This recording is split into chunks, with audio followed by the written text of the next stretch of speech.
militaire pour la restauration de la dignité des Gabonais est salué par tous les Gabonais. Mais cela nous amène à nous poser des questions.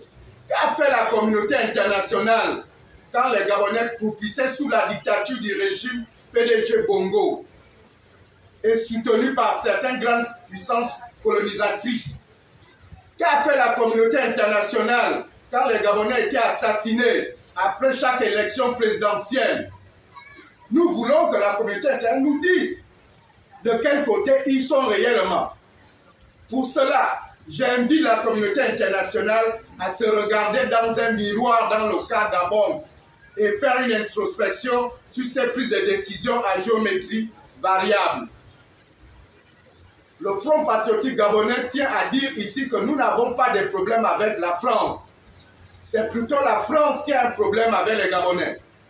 Comme je l'ai indiqué, en 1964, après le coup d'État, le 17 février, sans effusion de sang, c'est la France qui a tué les militaires gabonais en rétablissant le président Léomba.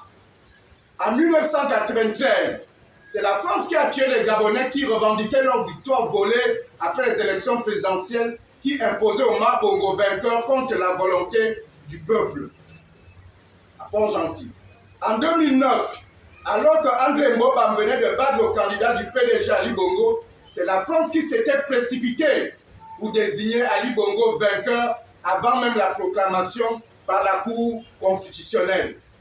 C'est pour dire que c'est la France qui œuvre chaque fois contre le bien-être des Gabonais, alors que les Gabonais n'ont jamais eu un sentiment anti-français.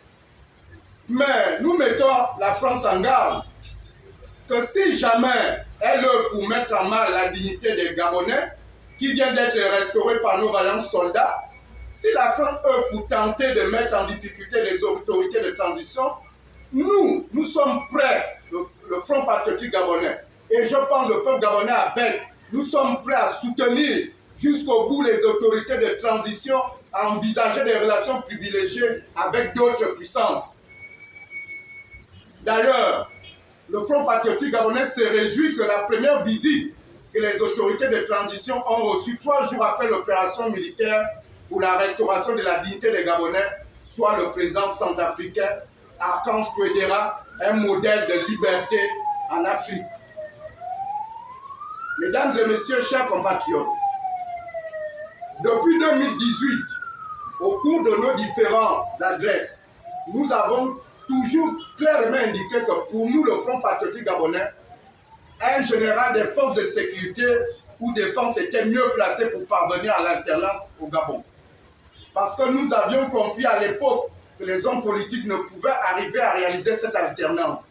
Ils pouvaient certes gagner dans les urnes, mais il était presque impossible de déraciner un régime qui s'était ancré pendant 55 ans.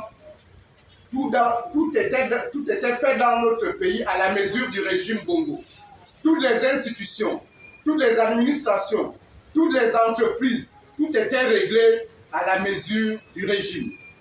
C'est pourquoi nous remercions le bon Dieu d'avoir exaucé les prières des Gabonais et nous remercions les forces de sécurité et de défense d'avoir compris nos messages et d'avoir essuyé nos larmes. Non, madame, ça ne se passe pas comme ça. C'est trop facile ça. Là encore, un vide de grenier législatif est nécessaire au Parlement pour amener, pour dégager toutes ces lois d'une autre époque sans morale qui ont été prises, la dépénalisation, la sécurisation de l'infidélité. Tout ça là, nous devons faire un vide de grenier législatif pour dépoussiérer toutes ces dispositions. C'est pourquoi le Front patriotique gabonais compte faire aboutir la loi Djen qui consiste à verrouiller l'accès à la présidence de la République à tout citoyen qui n'est pas une femme, qui n'a pas une femme gabonaise et dont les 2 parents ne sont pas d'origine gabonaise. Car la République gabonaise, mon pays, n'est pas une république bananière où n'importe quelle demoiselle du monde peut débarquer et prétendre devenir première dame.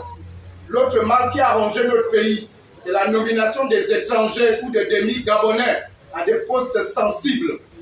Depuis 2009, nous n'avons eu de cesse d'assister à la nomination des étrangers à des postes sensibles, influençant très souvent des décisions qui engagent le Gabon tout entier. Le poste de directeur de cabinet du président de la République pendant le règne d'Ali Bongo était devenu la propriété des étrangers, en particulier des Béninois. C'est ces étrangers qui n'avaient ni parents, ni femmes gabonaises, qui ont détourné plusieurs milliards de nos francs et investi chez eux à l'étranger. C'est pourquoi nous allons nous battre jusqu'au bout pour faire adopter dans la nouvelle constitution de la République gabonaise à venir la loi Dieng. Cette loi va réserver uniquement l'accès à la présidence de la République aux Gabonais nés de père et de mère d'origine gabonaise.